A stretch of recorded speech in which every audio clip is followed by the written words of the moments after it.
မရင်ကျက်သေးတဲ့စိတ်တမာတိတွေရင့်ကျက်လာဖို့အတွက်အခြေခံအကြောင်းတရား၅မျိုးပြည့်စုံအောင်ရင်လုပ်ရမယ်တဲ့အဲ့ဒါပြည့်စုံမှရင့်ကျက်မှုဆိုတာဖြစ်လာတယ်အလွယ်တကူနဲ့ရမှာမဟုတ်ဘူးခုခေတ်လည်းပဲတချို့တရားစခန်းတွေမှာကြားရတယ်နော်ကြားရတယ်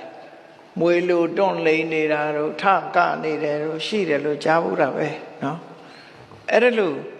အတိတ်ဘဝနဲ့ဆက်ဆက်ပြီးတော့စိတ်ထဲမှာပေါ်တဲ့အတိုင်းလျှောက်ပြီးတော့ဖြစ်နေတာတွေကတော့ရှိတတ်တယ်ပေါ့နော်ရှိတတ်တယ်သို့တော့အဲ့ဒါတွေနောက်ကိုလိုက်ပြီးတော့မျောပါနေရမှာမဟုတ်ဘူးမိမိရဲ့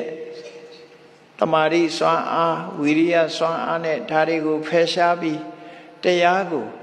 တေချာရှုမြင်အောင်ကြိုးစားရမှာဖြစ်တယ်အဲ့ဒါလို့မကြိုးစားလို့ရှိရင်ဒီပေါ်မှာပဲပေါ်လောမျောပြီးတော့ပါနေတတ်တယ်ပေါ့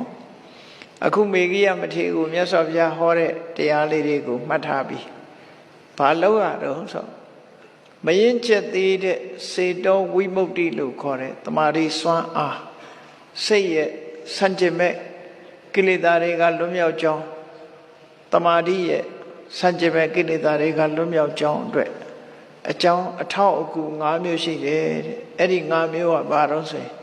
နံပါတ်1ကကလျာဏမိတ်တာဆရာကောင်းသမားကောင်းလို့တယ်နော်ဒါတွေကိုဖြောက်ပေးအောင်ဟောပြောပေးနိုင်တဲ့ဆရာကောင်းသမားကောင်းကလျာဏမိတ်တာမိတ်ကောင်းဆွေကောင်းလို့တယ်နံပါတ်1နောက်မိမိကိုယ်တိုင်ကကိုချင်းသီလပြည့်ဝဖို့လိုတယ်စင်ကြယ်တဲ့သီလရှိရမယ်သီလကျိုးပေါက်နေတာမျိုးတို့သီလမစင်မကြယ်ဖြစ်နေတာမျိုးတို့မဖြစ်စေရဘူးတဲ့နံပါတ်2ကသီလနဲ့ပြည့်စုံအောင်ကြိုးစားရမယ်တဲ့သီလနဲ့ပြည့်စုံတယ်ဆိုလို့ရှိရင်ကိုယ်သီလကိုယ်ဆင်ញင်လိုက်တာနဲ့စိတ်ထဲမှာကျဉ်းအားအားရမှုတွေဖြစ်လာတယ်အဲ့ဒီလိုဖြစ်လာသည့်ထိအောင်ကိုယ်သီလဆိုပါစို့၅ပါးသီလစောင့်တည်ထားရင်၅ပါးသီလငါဘယ်တော့မှမကျူးလွန်ဘူးငါစောင့်တည်လိုက်တဲ့အချိန်က၅ပါးသီလငုတ်တဏ္ဍာမှာပြည့်စုံတယ်ကျင့်တ်ဆရာကောင်းတယ်ငါဘဝမှာဒါအာကိုတစ်ခုကြီးရပြီလို့စိတ်ထဲမှာကျင့်တ်လောက်အောင်၅ပါးသီလကိုစောင့်တည်ထားတယ်ဟောသီလရှိတယ်ပြီးတဲ့အခါကျတော့နံပါတ်3ကဘာတော့ဆိုရင်တရားစကားဒီတရားစကားကိုကြားနာဖို့ဆိုတာလည်းအရေးကြီးတယ်အဲ့ဒီတရားစကားဟာကမ္မထာအလုံးနဲ့အင်မတန်မှသက်ဆိုင်တဲ့သီလတို့တမာရီတို့ပညာတို့ဆိုတဲ့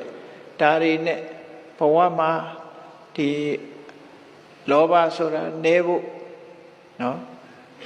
ဒီပစ္စည်းလေးပါးနဲ့ပတ်သက်တဲ့ရောင်ရဲထပ်ဖို့ဆိုတဲ့လိုက်နာကျင့်သုံးရမယ့်အခြေအနေခေါင်းတွေဒီလိုတရားစကားမျိုးတွေဖြင့်ကိုယ်ရင်နဲ့နှလုံးထဲမှာအေးချမ်းအောင်နားထောင်ပေးရမယ်တရားနာပေးရမယ်လို့ဆိုလို့တယ်နော်တရားနာပေးခြင်းအပြင်ရင်ထဲကအပူတွေဟာပျောက်သွားတယ်ဆိုတာလက်တွေ့ခံစားရတဲ့ပုဂ္ဂိုလ်တွေလည်းရှိပါတယ်နော်လက်တွေ့ခံစားရတဲ့ပုဂ္ဂိုလ်တွေရှိတယ်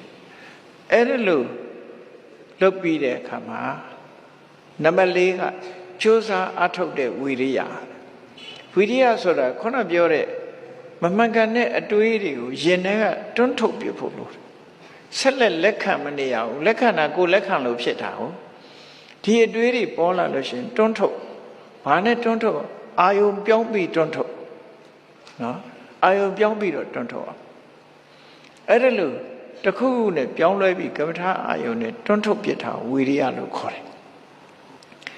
အာယုံနောက်မှာမျောပါမနေပဲနဲ့မိမိမှတ်မယ်ထွက်လေဝင်လေမှတ်မယ်ဆိုရင်ထွက်လေဝင်စီမရရအောင်မှတ်နော်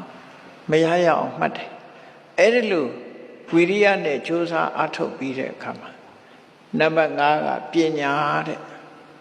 အဲ့ဒီပညာတော့အရာရာမှာဆင်ញင်သုံးသပ်နိုင်တဲ့ပညာအဲ့ဒီကနေပြီးတော့ဘယ်အရာမှမမြဲဘူးဆိုတဲ့ဝိပဿနာပညာဒီဟာရှိကိုရှိရမယ်လို့ဆိုလို့ကိုတွေးနေတဲ့အတွေးတွေအာယုန်တွေနဲ့ပတ်သက်ပြီးကြည့်တော့တွေးတဲ့စိတ်ကလည်းမမြဲဘူးတွေးနေတဲ့အာယုန်တွေကလည်းပဲပျောက်ကွယ်နေတာဆိုတဲ့သဘောတရားတွေကိုဆင်ញင်သုံးသပ်ကြည့်လိုက်မယ်ဆိုလို့ရှိရင်ခုနကအတွေးတွေဟာရပ်ဆိုင်သွားမှာပဲဖြစ်တယ်ပေါ့အဲ့ဒါလို့ဝိပဿနာပညာနဲ့မမြဲတဲ့သဘောတွေကိုဆင်ញင်စဉ်းစားပေးရမယ်အဲ့ဒီတဖြည်းဖြည်းကိုယ့်ရဲ့ပညာဟာရင့်ကျက်လာမှာဖြစ်အဲ့တော့ဆရာကောင်းသမားကောင်းဟာအရေးကြီးတယ် ဆရာကောင်းသမားကောင်းပေါ်မှာမှီပြီးတော့ကိုချင်းသီလရှိရမယ်ဆရာကောင်းသမားကောင်းထံကနေပြီးတော့တရားစကားကြားနာမှုရှိရမယ်ကြိုးစားအထောက်တဲ့ဝီရိယရှိရမယ်အသိပညာရှိရမယ်လို့ဒီ၅မျိုးကိုယ့်ရဲ့နှလုံးထဲမှာအခိုင်အမာတိဆောက်ပြီးတဲ့နောက်မှာတဲ့ဒီဝိပဿနာဒီတရားကျင့်စဉ်၄မျိုးကိုဆက်လက်ပြီးတော့ကျင့်သုံးပါမြတ်စွာဘုရားမိဂိယဟော